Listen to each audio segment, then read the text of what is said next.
Keywords લખ્યા છે. સો રિપીટેશનમાં શું આપશે, what is the dialogue about. Okay. અને ઓવરઓલ તમને ખબર પડે કે આ શેનો ડાયલોગ છે. અને પહેલાથી શોર્ટ ફોર્મ્સ અમુક વર્ડ્સ ના આપણે લખી લીધા છે, તો પછીથી આ આવશે એટલે it is going to be the same. Okay Zarna, તમે સમજાવો આ શું કર્યું છે, કેમ કર્યું છે? સર, કારણ કે આગળ જે ડાયલોગ આવશે એમાં આ બધા વર્ડ્સ હશે જ. આ સર કી વર્ડ્સ છે કે જે આગળ જતા આપણને હેલ્પ કરશે.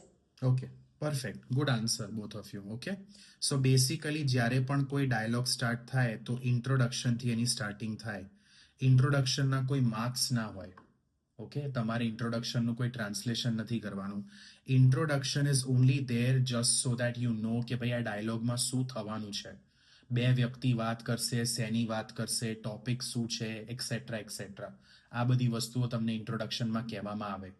નાઉ when you listen to this introduction, there are some words which are important, જેમ કે નામ, જેમ કે કદાચ કોઈ પ્રોફેશન ઇન્ક્લુડ કર્યું હોય, ડોક્ટર, લોયર એક્સેટ્રા.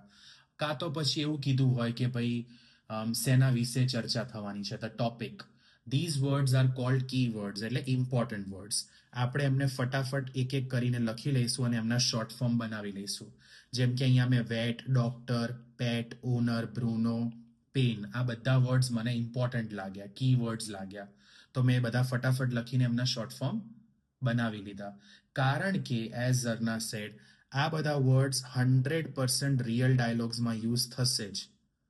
હવે એ વખતે જ્યારે પેટ, ઓનર કે બ્રુનો યુઝ થશે તો મારે આખું નહીં લખવું પડે આ રીતે, બીકોઝ આટલું આખું લખવાનો ટાઈમ નથી આપણી પાસે, તમે જોશો.